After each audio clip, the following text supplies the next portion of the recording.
Philippines, good morning. Once again, nandito naman tayo sa Davao Beach Club. Kuha tayo ng panibagong update sa ginagawang tulay, Davao Samuel Bridge. Ito na po mga ka-viewers ko. Ngayon lang tayo nakabalik ng kuha ng update kasi medyo naka-problema itong tiyan ko. Nag-advise yung doktor hindi na magtrabaho, kaya sa bahay lang ako. Ngayon medyo okay na.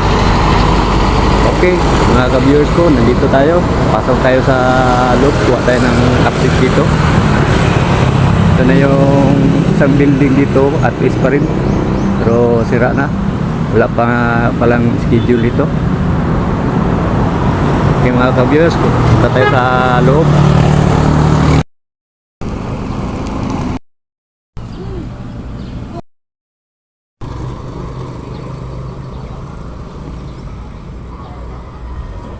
Okay mga ka-viewers ko, ito na po yung bungalow dito, sinira na.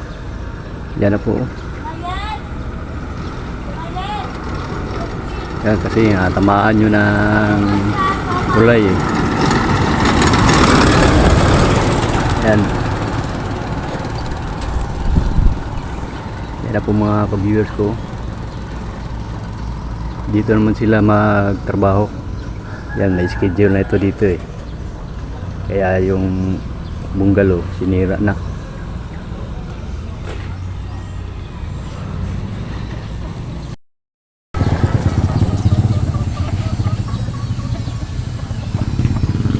Ayan po mga ka-viewers ko, itong isang may plate, yan, may schedule na yan na buhusan.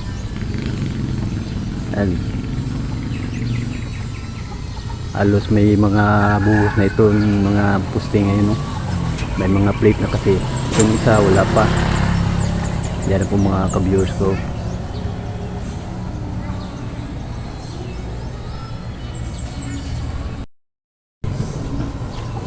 Okay, punta tayo sa kabilang area. Kuha tayo ng update doon.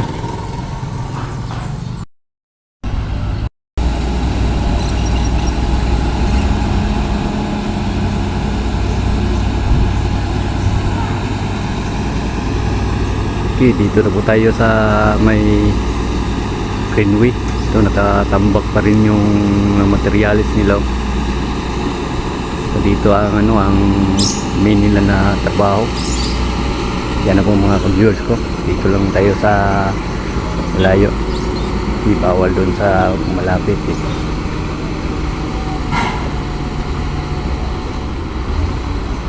Kahit na Sunday may trabaho dito.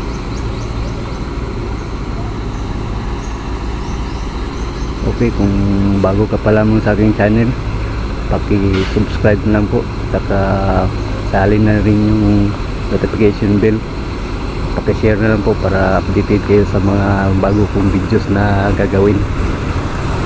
Okay mga ka-viewers ko, punta tayo sa kabilang area.